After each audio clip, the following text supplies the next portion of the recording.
narcotrafic, Théo, eh bien, il en sera question à Alger, mais aussi à Marseille, avec l'ouverture aujourd'hui d'un procès inédit en la matière. Celui de l'ancien chef du clan marseillais, Yoda, concurrent direct de la DZ Mafia.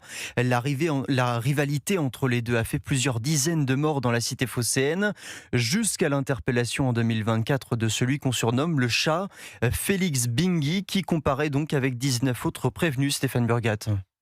Dans le centre de contrôle de l'usine, 2 écrans montrent l'intérieur de l'incinérateur. Parti de rien, Félix Bengui a toujours eu les dents longues. L'enquêteur de l'OFAST et représentant syndical Unité, Franck Farassi, a déjà eu affaire aux narcotrafiquants. Dans les années 2008-2010, on l'avait eu en garde à vue pour trafic de sup déjà à l'époque. Ce petit réseau, c'était un début, ils étaient pleins d'ambition.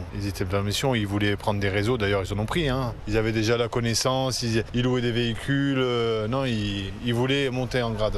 Ouais, c'est un gros procès et ça va être très tendu, je pense. Car on ne réalise pas un tel parcours dans le crime sans se faire un certain nombre d'ennemis. C'est pourquoi le procès se tiendra sous très haute surveillance, selon Rudy Mana, porte-parole du syndicat UNSA Police. On parle quand même du présumé chef du clan Yoda. On n'est pas sur un petit délinquant de voie publique. On est sur un personnage qui est quand même dans le très haut de la sphère du trafic de stupes. Donc oui, beaucoup de policiers engagés parce qu'on ne sait pas ce qui peut se passer, est-ce qu'il peut y avoir de la vengeance. Tout ça, c'est à nous de le gérer. Pour rappel, pour la seule année 2023 ici, les règlements de compte entre narcotrafiquants avaient fait 49 victimes. Marseille, Stéphane Burgat, Europe 1.